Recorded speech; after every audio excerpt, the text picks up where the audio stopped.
Login,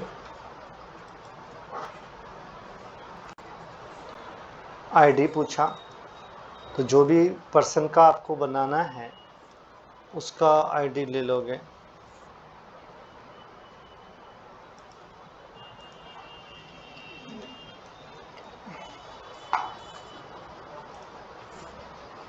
open हो गया। अब आपको क्या बता रहा है कि जून मंथ का जीएसटी R1 फाइल है। क्या फाइल नहीं है? 3B फाइल है। तो मुझे इसकी टैक्स लायबिलिटी पहले से पता होना चाहिए। इस सेशन में हम लोग यही सीखेंगे कि हम कैसे जीएसटी का चालान जनरेट करेंगे। तो इस जीएसटी का चालान जो हमारी लायबिलिटी बनती है वो ऑनलाइन गवर्नमेंट के साइट से हम gst.gov.in पे जाएंगे, लॉगिन कर लेंगे। तो मेरे पास दो ऑप्शन मिलता है। एक, डायरेक्ट चालान जनरेट करना, जो कि आप देख रहे हो डैशबोर्ड के ऊपर, जो ये आपका डैशबोर्ड है जीएसटी पे, उसके ऊपर आपको दिया हुआ है क्रिएट चालान दे रखा है ना आपको। तो अभी मैं क्रिएट चालान के थ्रू पहले समझा रहा हूँ।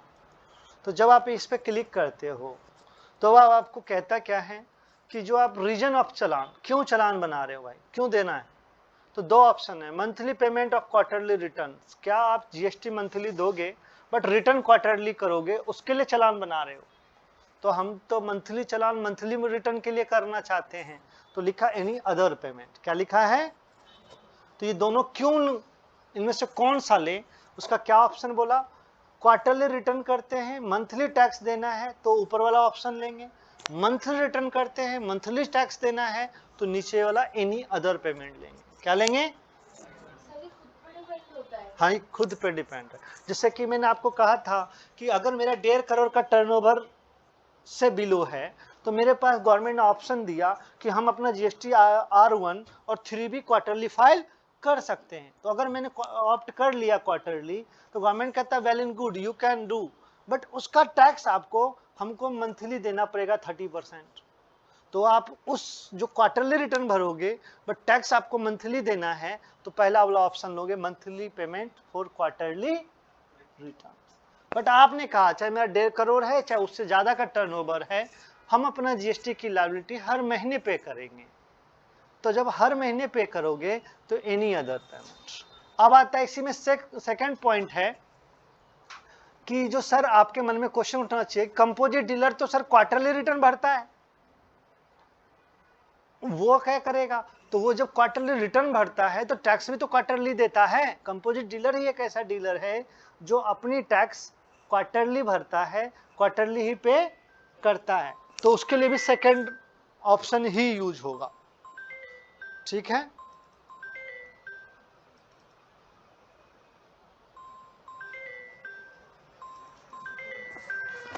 ओके, ये सब ध्यान रखिएगा। उसके बाद आता है आपके पास पॉइंट प्रोसीड टू पेमेंट। जब हम प्रोसीड टू पेमेंट किया तो हमें वो चालान निकल आई। उस चालान पे आपको दिख रहा है कि रीजन आपने लिया एनी अदर पेमेंट। तो कहता है आप इसमें क्रिएट चालान करो, टैक्स बताओ कितना देना है, सीजीएसटी के रूप में कितना देना है, एसजीएसटी के रूप में कितना देना है, आईजीएसटी के रूप में कितना देना है, और अगर आपके बिजनेस पे सेस भी एप्लीकेबल है तो सेस कितना रुपये देना है। तो आपको देखा था ना, पान मसाला वगैरह उन सब पे सेस भी लगा हुआ है। तो अगर मेरे बिजनेस पे सेस है और मुझे देना है तो वो भी पे अमाउंट भरूंगा। तो जैसे कि मैंने आपको टैली से दिखाया बच्चों कि जो यहाँ पे मुझे 28,000 रुपये देना था, तो ये यहाँ पे दिख गया ना 28,000 रुपये सीजीएसटी देना है। तो सीजीएसटी की कॉलम में आएंगे और अपना 28,800 लिख देंगे, जो अमाउंट आपका लायबिलिटी इस मंथ का बनता है। तो आपको पता है कि अगर सीजीएसटी 28 होगा तो एसजीएसटी भी देना पड़ेगा ना मुझे, तो वो भी सेम अमाउंट लिख दिया मैंने। तो ये तो हुआ वो टैक्स, जितनी की मैंने सर्विस दी, जो मुझे गवर्नमेंट को इस महीने पे करना है वो अमाउंट मैंने यहाँ पे डाल दी, सीजीएसटी के रूप में, आईजीएसटी के रूप में, आईसेस के रूप में और एसजीएसटी के रूप में। अब कहता है क्या आप लेट पे करोगे तो इसका इंटरेस्ट देना पड़ेगा। तो जो ये टैक्स है इसका इंटरेस्ट कब देना पड़ेगा? जब मैं लेट करूंगा। लेट क्या होता है? तो जैसे मुझे tax 20 every month last date है पे करने का, मैंने वो डेट को एक्सपायर कर दिया, तो गवर्नमेंट कहता है कि 18% पर एनम लूंगा, from date of the invoice से लूंगा। कब से लूंगा? डेट ऑफ ड्यू से नहीं लूंगा, डेट ऑफ इनवॉइस से लूंगा। तो इनवॉइस मतलब जब मैंने बिल बनाई, तो बिल मैंने देखो मार्च में बनाई, तो मार्च के डेट से लेगा ना वो, तो मार्च से लेके जमा मैं कर रहा हूँ 21 अप्रैल को, तो मार्च का इंटरेस्ट लेगा, अप्रैल का भी इंटरेस्ट लेगा, तो 2 महीने का इंटरेस्ट देना पड़ेगा। कितने महीने का देना पड़ेगा? तो क्या करेंगे, तो कितने परसेंट है? 18% है, पर एनम है, तो उसको मंथली डिवाइड कर लो, तो 1.5% पर मंथ बनता है। कितना बनता है? तो मेरा अगर टैक्स लायबिलिटी 28,800 है, जो अभी मुझे देना था, मैंने लेट कर दिया, तो 2 महीने का इंटरेस्ट लगा दूंगा, यानी 3% लगा दूंगा। कितना लगा दूंगा? वो इंटरेस्ट वैल्यू यहाँ पे लिख देंगे। ये क्या है? टैक्स पे करना था, बट मैंने टाइमली पेमेंट। ओके। इसी तरह मैंने आपको एक इंटरेस्ट और समझाया था कि इनपुट क्रेडिट गलत क्लेम कर लेते हैं, नहीं बनता है, और क्लेम किया तो सरकार कहती है कि आपको ऊपर उस पर भी इंटरेस्ट देना पड़ेगा। 24% इंटरेस्ट है। कितना परसेंट है? तो जो भी टैक्स लायबिलिटी होगी, जैसे जो इनपुट मैंने गलत क्लेम किया, उस वैल्यू का 24% पर इनम के हिसाब से 2% पर मंथ देना पड़ेगा। 2% पर मंथ फ्रॉम बिल के डेट से, फ्रॉम बिल डेट से। हाँ जी, कुछ कह रही थी मैडम। सर ये आईटीसी कैसा हम गलत करता है, मतलब जैसे आपको पता है कि जो मैंने कार खरीदी अपने घर घूमने के लिए, और बॉस ने बोल रखा है, मतलब डिपार्टमेंट ने, कि कोई भी पर्सनल कार का जो जीएसटी होगा क्लेम नहीं करना है। बट आपको बॉस ने कहा बेटा ले लो, और आपने उस बिल को देख के, कंपनी के नाम पे बिल है, कार है, आपने क्रेडिट क्लेम कर ली, और सामने तुमको सीए आके बोला कि बेटा आपने ये गलत किया, कार का इंटरेस्ट क्रेडिट नहीं लेना चाहिए था, और आप तो पिछले महीने ले लिए, उसका टैक्स तो दे चुके, जमा भी कर दिए कम करके। अब सीए बोला गलत किए आपने, ये कार आपको अलाउड नहीं है।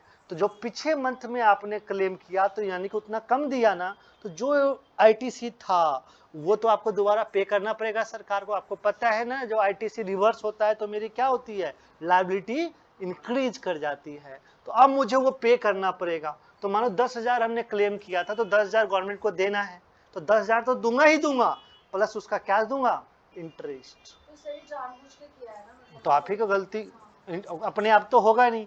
हमको तो सिंपल गवर्नमेंट ने कहा है कि वेरीफाइड क्रेडिट लो, और जो फर्दर बिजनेस के लिए है उसी को लो, दूसरे क्रेडिट मत लेना। हमने इसमें सिखाया भी, लॉस बाय फायर है, लॉस बाय थेफ्ट है, स्क्रैप है, इन सब के केस में भी अगर स्टॉक लॉस होता है तो आईटीसी रिवर्स होता है। क्या होता है? और जब आईटीसी रिवर्स होगा तो लायबिलिटी रेज्ड हो जाएगी। तो क्लियर है बच्चों? तो नॉर्मली ये चीज को ध्यान रखना, इंटरेस्ट तभी देना पड़ेगा जब आपने गलती करी है। आप मिस्टेक नहीं करो, टाइमली काम करो, तो आपको इंटरेस्ट देने की जरूरत।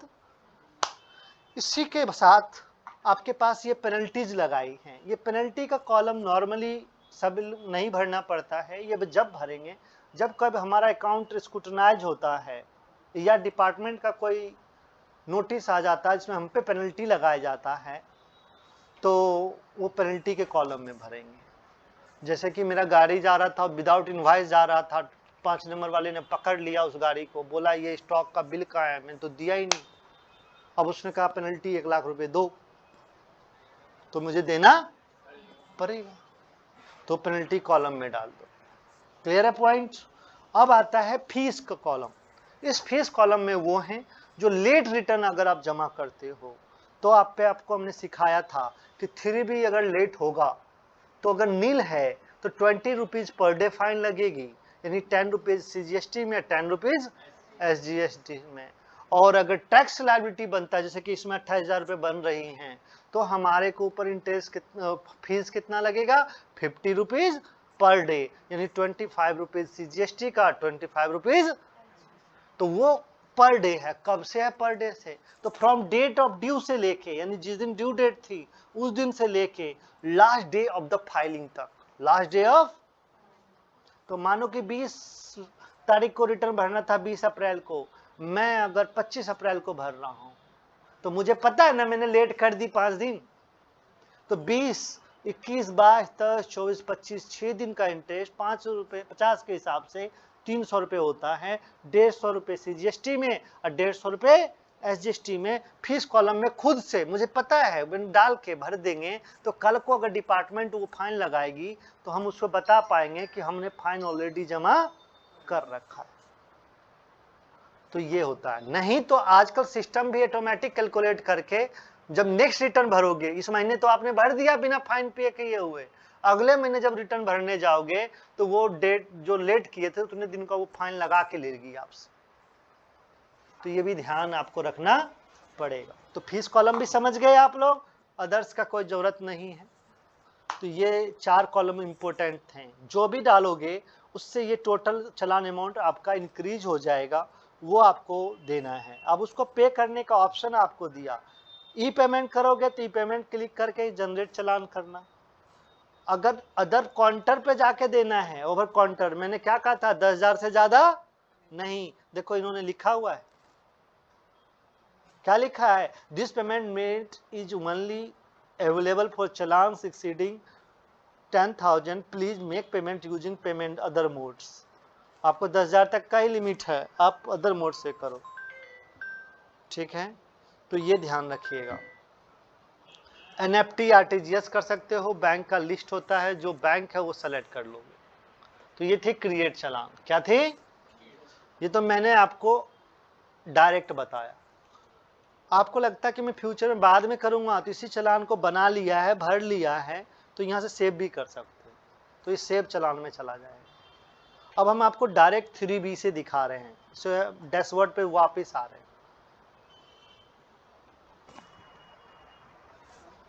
क्या है, डैशबोर्ड पे आ गए वापस। तो देखो इसे कोई लेजर में कोई बैलेंस नहीं है ना बच्चों।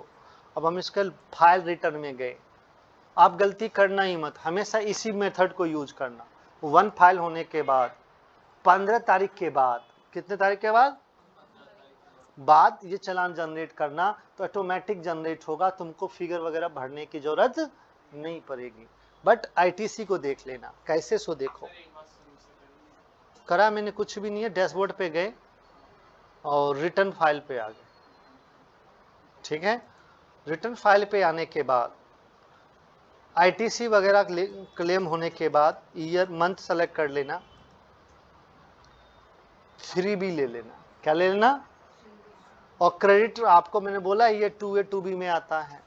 3B में जब आओगे, जो कि देखो 20 तारीख का लास्ट डेट है, आपका नील होगा तो यस करोगे और पेबल है तो नो करोगे, तो अपने आप कहता है कि 1 आपका फाइल है, समरी जनरेट है।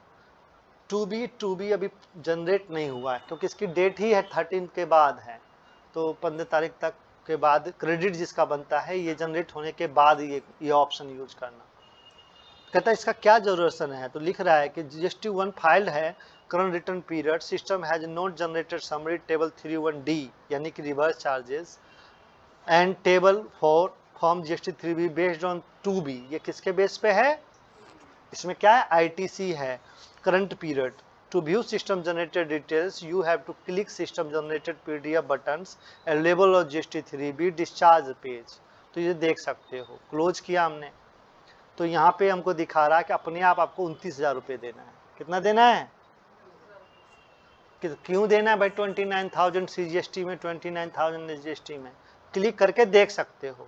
तो लिखता है कि टोटल टैक्सेबल वैल्यू इस महीने में आपकी 3,22,000 रुपये थी, कितनी थी, और उसकी GST लायबिलिटी आपको CGST के रूप में 29,002.50 का है, इसमें SGST के रूप में इतने का है। सो और इसी के देखो और भी है, जीरो रेटेड, यानी कि ऐसा सप्लाई जो मैंने आउटवर्ड तो दिए बट जीरो टैक्स लायबिलिटी नहीं है, कब, जब एक्सपोर्ट करेंगे तो वो फिगर अलग बताना है।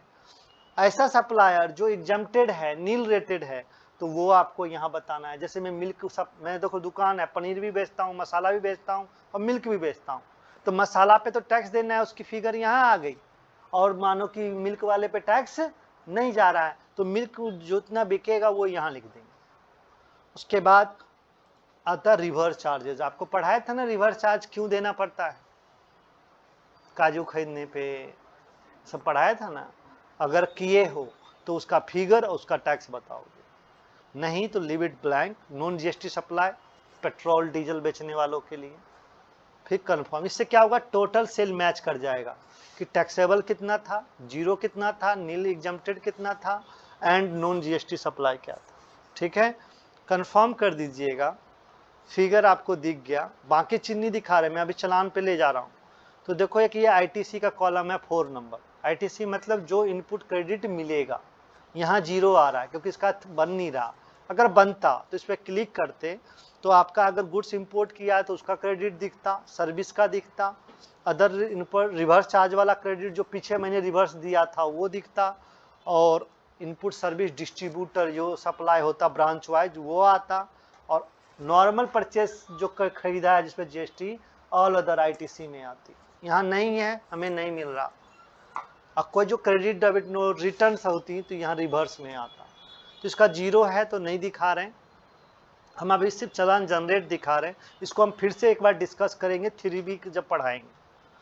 अब आप देखो इसको हम सेव किए, पहले सेव करना, after the saving that returns क्या लिखता है, प्रोसीड टू, अपने आप बोल रहा है ना, प्रोसीड टू पेमेंट में जाओगे तो आपको आप कहता है कि देखिए ये लेजर है, 3 लेजर आपको पढ़ाया था मैंने, कैश, क्रेडिट एंड लायबिलिटी। कहता देखो ये कैश लेजर में आपका बैलेंस टैक्स के रूप में, इंटरेस्ट के रूप में, लेट फीस के रूप में सब जीरो है, दिखा रहा है ना। आगे देखो और स्क्रॉल करो तो दिखाता है क्रेडिट लेजर में यानी इनपुट में आईजीएसटी, सीजीएसटी, एसजीएसटी सब जीरो है आपका, यानी कुछ भी इनपुट पैसे पहले से नहीं है। कहता कोई बात नहीं, नीचे आ जाओ जो आपको देना है। कहता अदर देन रिवर्स आपका टैक्स पेबल क्या है, तो कहता सेंट्रल टैक्स 29,003 है और स्टेट टैक्स 2903 है। कहता आईटीसी यानी इनपुट टैक्स क्रेडिट तो है ही नहीं, अगर बनता तो यहाँ बैलेंस दिखता, कर्सर जब रखोगे ना तो बैलेंस दिखेगा या अपने आप ले लेगा। ठीक है, तो वो आप देखोगे। एक सेकंड,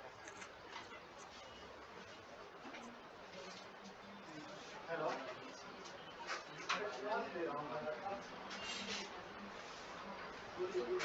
एक डायरेक्ट चलान मुझे लिख सकते हैं that go to return file में जाके मैं बैठ जाऊंगा।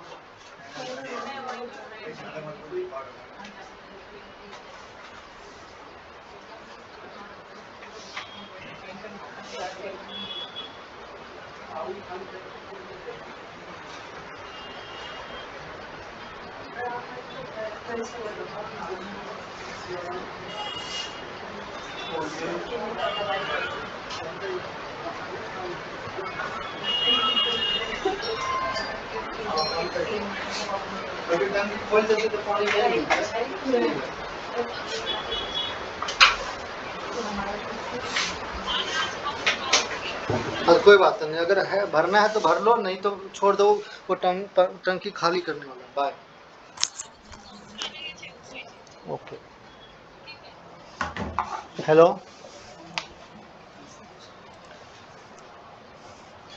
तो इसमें आप ये ध्यान रखना,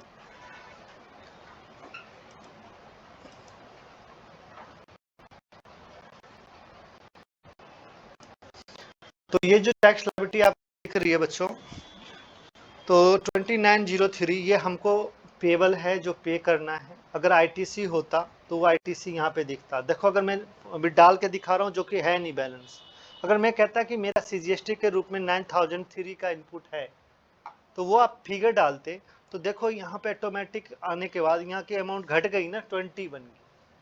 तो अगर इनपुट होगी जो क्लेम करना है इस महीने तो वो बैलेंस अपने आप आ जाएगा, आपको भरने की जरूरत। देखो यहाँ पे मैंने भर दिया तो दिखा रहा है नेगेटिव 9000 हो गया है आपका और रेड में कॉलम हो गया है, तो इसका मतलब हम क्लेम नहीं कर सकते, तो जीरो कर दोगे। तो देखो कुछ प्रॉब्लम नहीं आई ना, तो अब हमको इतना ही पे करना है। अगर ऐड हो जाएगा तो वो गलत है, यानी कि क्रेडिट बनती नहीं, आप कैसे क्लेम किए, इसी को अनरिकॉग्नाइज्ड आईटीसी क्रेडिट कहलाता है। ओके, तो ये सब डिपेंड है लेजर के ऊपर। तो जब से कि आपको 29,000 का कह रहा कि आपको पे करना है, टू बी पेड, क्या बोला है, अगर पे कर रहे होते तो कैश लेजर से ये माइनस करके दिखाता। तो अब पे करेंगे तो क्या लिखा है यहाँ पे, मेक पेमेंट या यहीं से क्रिएट चलान, दोनों ऑप्शन है। हमने कहा पे करो यार, तो जब पे किया तो क्या बोलता है, कहता है you do not have sufficient balance in your cash ledger. आपने तो पहले से चालान पे करके ही नहीं रखा है, आपके बैलेंस है ही नहीं, तो क्या करूं, do you want to create challan, क्या मैं चालान बना दूं। तो एक तो मैंने डायरेक्ट चालान बनाना सिखाया, अब ये कहता है आप चाहते हो कि मैं बना के दे दूं। मैंने कहा यस यार, जो है सो बताओ। तो जब आप डालोगे यस तो ये अगेन चालान पे ऑटोमेटिक ले आएगा। जो आपने देखा था ये फिगर मैंने भरा था, ये अपने आप भर गया, तो मुझे अमाउंट भरने की जरूरत नहीं है। कोई इंटरेस्ट पेनल्टी मुझ पे लगा है वो भी यहाँ ऑटोमेटिक आ जाएगा, भरने की जरूरत नहीं होगी। अकॉर्डिंग टू दैट जो अमाउंट बन रहा है आप ई पेमेंट करो या एनएफटी, मैं एनएफटी करता हूँ, जो बैंक का है वो बैंक ले लेता हूँ, तो वो बैंक आ गया। तो कहता है नाउ क्रिएट करे, बैंक सेलेक्ट कर लिया, ये किसका बैंक है, मेरा, जिस अकाउंट से पैसा माइनस होगा। क्रिएट करा, जैसे क्रिएट करा क्या बोला, challan successfully generated, it's your CPN number. CPN number क्या होता है, कॉमन पोर्टल आइडेंटिफिकेशन नंबर। यानी आप ये किससे जनरेट कर रहे हो, पोर्टल से ना, तो ऑनलाइन जनरेट हुआ, चालान बन गई, तो यह उसका चालान नंबर हो गया एक तरह से। पे कर दूंगा तो परमानेंट, नहीं पे करूंगा तो टेम्पोररी। तो कहता है जनरेट हो गई, 13 जुलाई को जनरेट हुई, जो कि एक्सपायर हो जाएगी 28 तक, 15 दिन का टाइम मिलता है इसको कभी भी पे करने। कहता है कैसे पे करने की बात करा आपने, एनएफटी के थ्रू बात करा, तो एनएफटी आ गया, उसका जीएसटी नंबर पर्सन का मेल आईडी ये सब देखो हाइड रहता है। अब आपसे पूछा पेमेंट कैसे कर रहे, तो हमने क्या लिया था, एनी अदर पेमेंट लिया था ऑप्शन। टैक्स का फिगर जो भी हमने भरा था ऑटोमेटिक आ रहा है।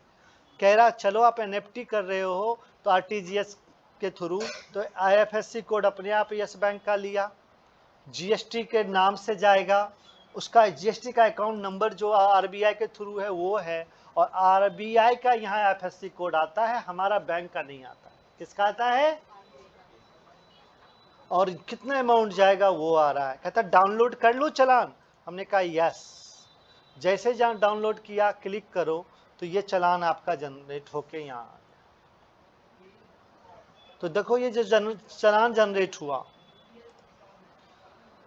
तो क्या लिख के आया, सेम वही चीज है, पेमेंट 06 चालान है। पढ़ाया था ना कि जीएसटी जब हम पे करेंगे तो पेमेंट 06 चालान जनरेट होगा, तो यही जनरेट होगा।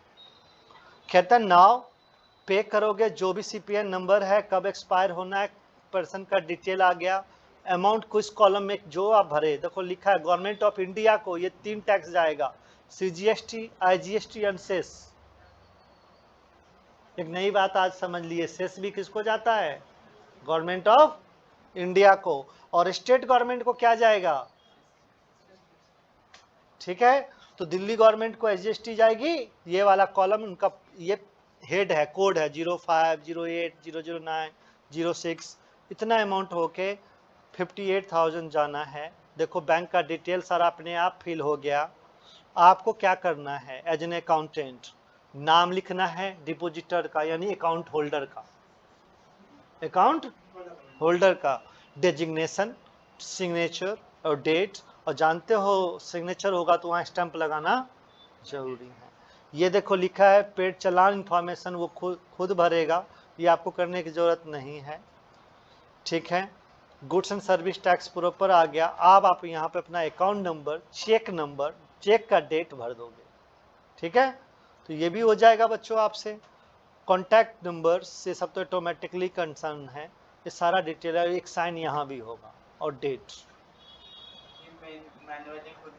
हाँ, ये भर के हमें किसको देने जाना है, बैंक को, एक चेक देना है और ये फॉर्म देना है, तो वो एनएफटी कर लेगा। क्या कर लेगा, हम खाली चेक भेज देंगे तो एनएफटी नहीं होगा, ये चालान देना जरूरी।